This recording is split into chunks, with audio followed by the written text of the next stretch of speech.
in all dimensions. And how can people subscribe?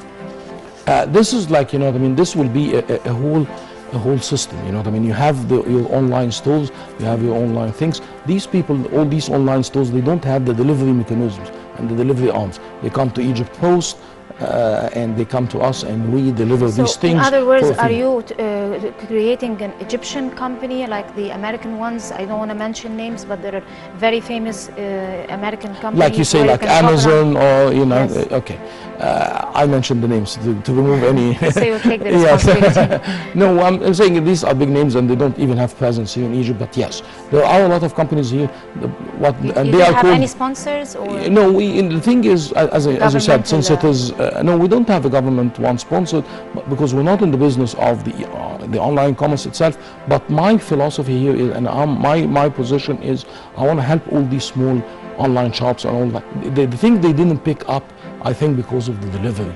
There is no delivery mechanism. There is no also way to pay for these things. You know about, you know, when you buy things online, you have to start paying by credit cards and things like that. And the whole notion and the whole idea of credit history is not available in Egypt. So what you need to start. It's not available, or it's not safe? No, I think it didn't pick up because it's a big, you know, I mean, yeah, there is credit card, you take it and you give it to the guy and you take it back. In the US. Yeah, no, but it's now, no, in the US they made the mechanism and it's very safe now. Like, you know, I sit in my home in the US in any place, you get whatever you want, it's safe, it's guaranteed, no fraud, everything is good. So the mechanism is there.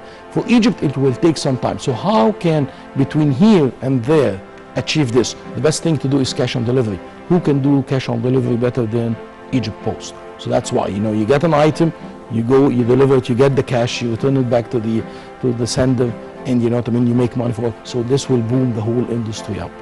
Yes, now let's speak about something else here, and it's also something very crucial because the number of, or the percentage of illiteracy in Egypt is quite still high. How do you think technology can help overcome this problem for illiterates, and what do you think the postal services can do to help reduce that gap between technology and illiterate people in Egypt? I tend to agree with you 100% that the illiteracy is high, but the funny thing is I see that although illiteracy is high and the numbers are high, people are very talented with using devices.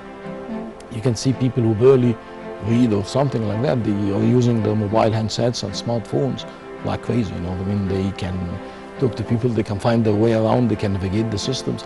And definitely, you know, having people who look at these things and use these devices, they can start, of course, you know. Like now, I think last year we introduced in Sharm el-Sheikh, we introduced the .master domain. So now even for the website, everything can be in Arabic. You don't need now, with devices like that, to access the internet, you don't need to know a single word of English.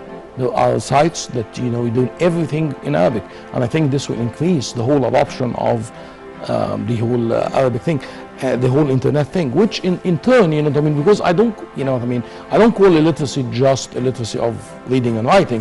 Of course, illiteracy also, it includes technology, and definitely this will, you know, help penetrate the gap and go there. Right, you just took over, you said, a very short time ago, while ago. Do you feel that the place, in spite of 30 years of corruption, have really had a lot of damage in it, or it is intact, it remained intact in spite of all the corruption and the stealing and everything? This is the first part of the question. The second part, is the Post Authority going to do something concerning the new agenda of plans as the chairman to try to maybe promote tourism, promote foreign investing in Egypt, or promote things like that, awareness, and like Yasmin mentioned, illiterate people in rural areas or something like that?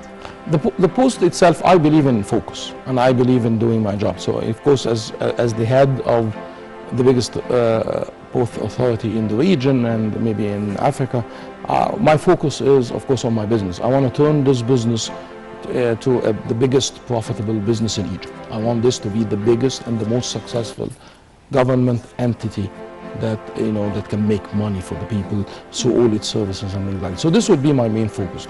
Going back to the, you know, I mean, there have been a lot of corruption in the past period or something like that.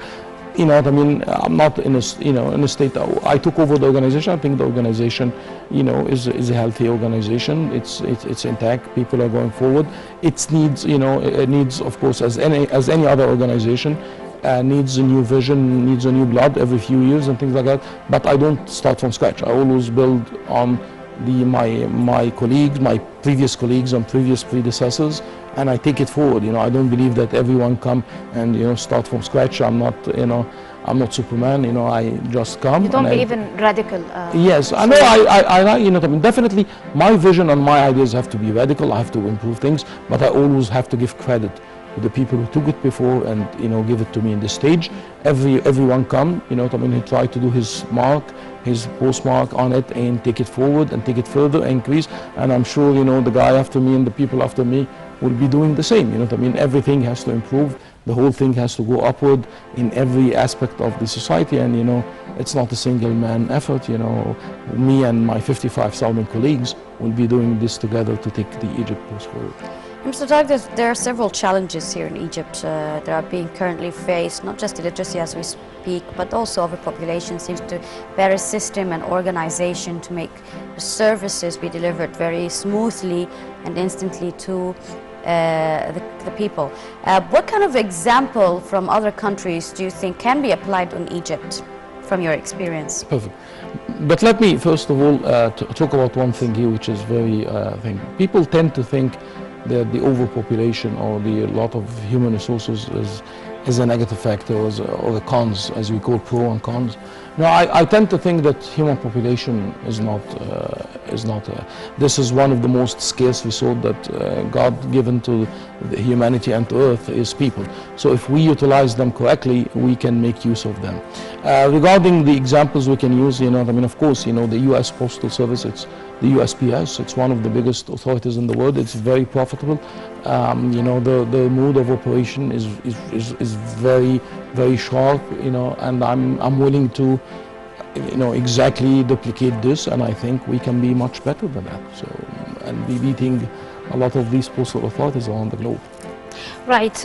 We all know that a key word or the main tool now for anything to be done, planning, enterprises, anything that could be done, education, industry, is technology.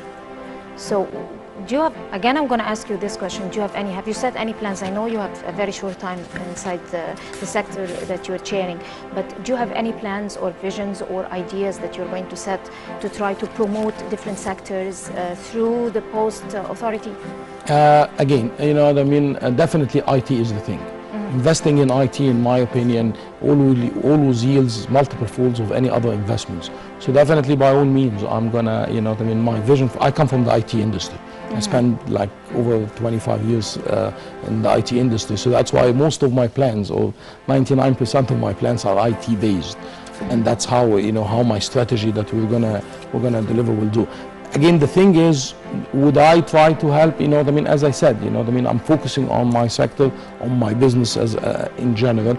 What I do, of course, will try to help the other sectors of the thing, but this is not my main focus. I'm sure that our colleagues who are focused like on tourism, on the other stuff, that they have to do their own thing. I cannot be like doing everything, especially that I'm chairman of only the Egypt Post. Okay, Dr. or Mr. طارق السعدني, chairman of Egypt Post, I'd like to thank you very much for joining us at the breakfast show. Good luck, of course, with all the plans and the future events that you would organize, whether it's exhibitions or similar things. And thank you very much for joining us. Thank you very much, and good morning, and thanks for having me on the breakfast show. Thank you very much, Dr. Saadani, and best of luck. And right now, the special report by Dina Yunus.